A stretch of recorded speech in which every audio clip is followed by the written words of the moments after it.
Welcome to DRM News Global, where we dive into the stories catching our attention. Pop culture and comedy, they crash into each other all the time. Oh, constantly. And Saturday Night Live, well, for decades, it's been kind of the king of that, hasn't it? Parodying everyone, presidents, celebrities. Absolutely. Part of the cultural landscape. Well, that exact intersection recently highlighted actress Aimee Lou Wood. Many people will know her as Chelsea from The White Lotus. Great character. And she's actually responded publicly to an SNL sketch that, well, took a comedic swing at that character. Yeah, exactly. It was from the April 12th episode, part of a sketch called The White Po-2S. Right, I saw that title. The whole idea was, imagining Donald Trump and his team, his inner circle, kind of dropped into the bizarre world of a White Lotus resort. Okay, interesting premise. And within that, Sarah Sherman played a character who was very clearly meant to be a parody of Aimee Lou Wood's Chelsea. Got it. So, our mission today here on DRM News Global, what are we trying to unpack? Well, I think we really need to understand what drove Aimee Lou Wood's reaction. Like, what specifically in the sketch bothered her? Okay. And maybe look at the wider conversation that seems to have bubbled up because of it. All right, let's do that. So this White Po-2S sketch. How did SNL actually portray Chelsea? What did Sarah Sherman do? Well, based on the reports, Sherman's version definitely grabbed onto some recognizable things about Chelsea. It looked like she was wearing some kind of dental prosthetic. And her outfit was apparently quite similar to one Chelsea wears in the upcoming third season of The White Lotus. Oh, little preview reference then. Sort of, yeah. And she used a very distinct, pronounced accent. Okay. But maybe the part that got the most attention was this one line. Sherman, as Chelsea asks, "Fluoride, what's that?" Oof, okay. That feels pointed. It seems like a pretty direct reference, yeah, to all the discussion around Aimee Lou Wood's actual teeth. Yeah, that fluoride line. Wow. Especially because Aimee Lou Wood has been so open about her history with her teeth. So how did she react? Like, immediately. What did she say? She went straight to her Instagram stories, and she didn't really mince words. She called the sketch mean and unfunny ucks. The ucks is interesting, but mean and unfunny. Okay. Yeah. And she made this interesting distinction. She said the rest of the skit, the parts mocking political figures, that was punching up. Right. Standard political satire. But she felt her character was the only one they punched down on. Ah, that's a really crucial distinction she's making there. Yeah. It's not just about being parodied. It's about who the target is and how, right? Exactly. It's the perceived direction of the humor that seemed to bother her. What else did she say? Did she elaborate on that? She did. She specifically zeroed in on that fluoride joke and her big gap teeth. She really emphasized they're big gap teeth, not bad teeth. Okay. Highlighting the difference between unique and flawed, in her view. Precisely.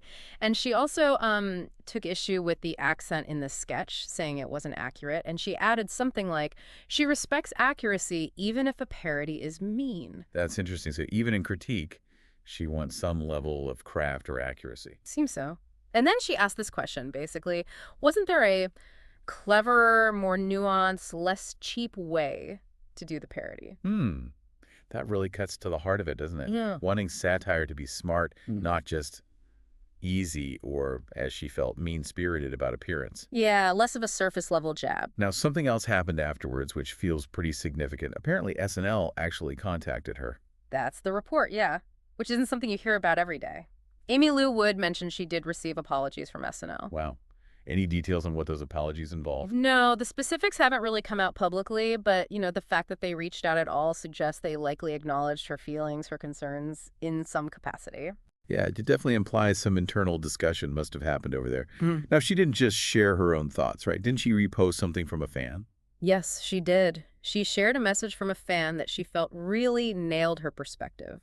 Okay, what did the fan say? This person felt the parody started off okay, sharp and funny, but then their words took a screeching turn into 1970s misogyny. Whoa, strong words. Yeah, because it suddenly focused just on Chelsea's appearance, while everyone else being mocked were, powerful political figures. I see the argument. Different kind of target. And Wood specifically said that message sums up my view.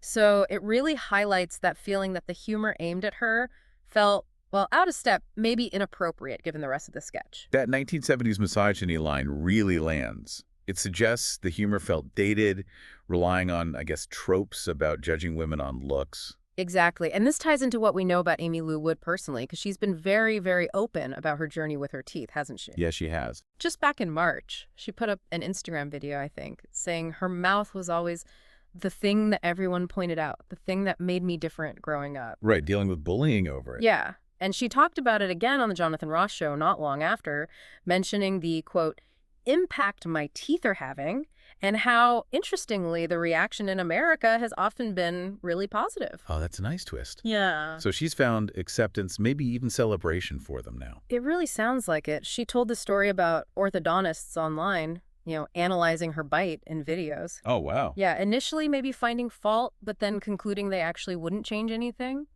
She called that a real full circle moment after all the negativity. That is quite a turnaround. And apparently the audience on the chat show really responded warmly. When she talked about it, they actually clapped. That's powerful. Going from being teased to being applauded for the very same feature really frames why that SNL sketch might have felt like such a regression to her. Absolutely. It puts it in context. So with all this focus, especially linking her teeth to the White Lotus, how does she feel about her appearance getting so much media attention compared to, say, her acting? Well, it seems a bit complicated for her. She told GQ magazine she felt a bit sad because I'm not getting to talk about my work as much. Understandable. And while she acknowledged she's happy if her teeth are, symbolizing rebellion and freedom for some people, she feels there's a limit. Like, it shouldn't be the only thing people talk about. Right. She's an actress, first and foremost. Exactly. And she raised a really critical point about gender, asking, basically, would a male actor's appearance get this much constant attention? That's a very fair question. Often feels like there's a different standard, doesn't it? It really does. It makes you think about the kind of scrutiny female actors in particular often face. Definitely food for thought.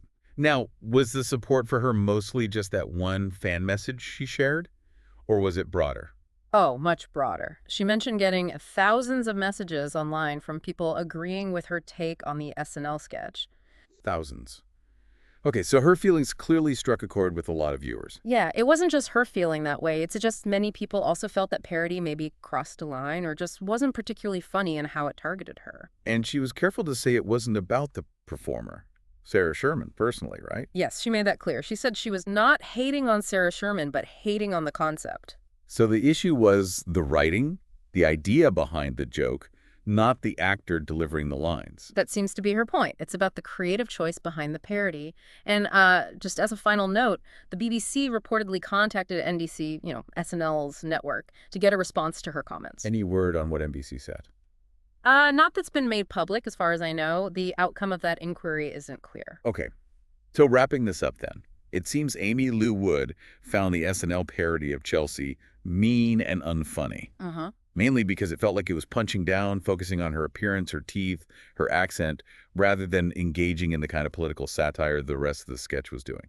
Exactly. And her personal history, being singled out for her teeth growing up, clearly informed that reaction. Right. Having reached a place where those same features are often celebrated, seeing them used in what she felt was a cheap comedic way must have felt like a real step back. Yeah, she voiced a desire for comedy that's, well, smarter, more nuanced, not just relying on jabs about how someone looks.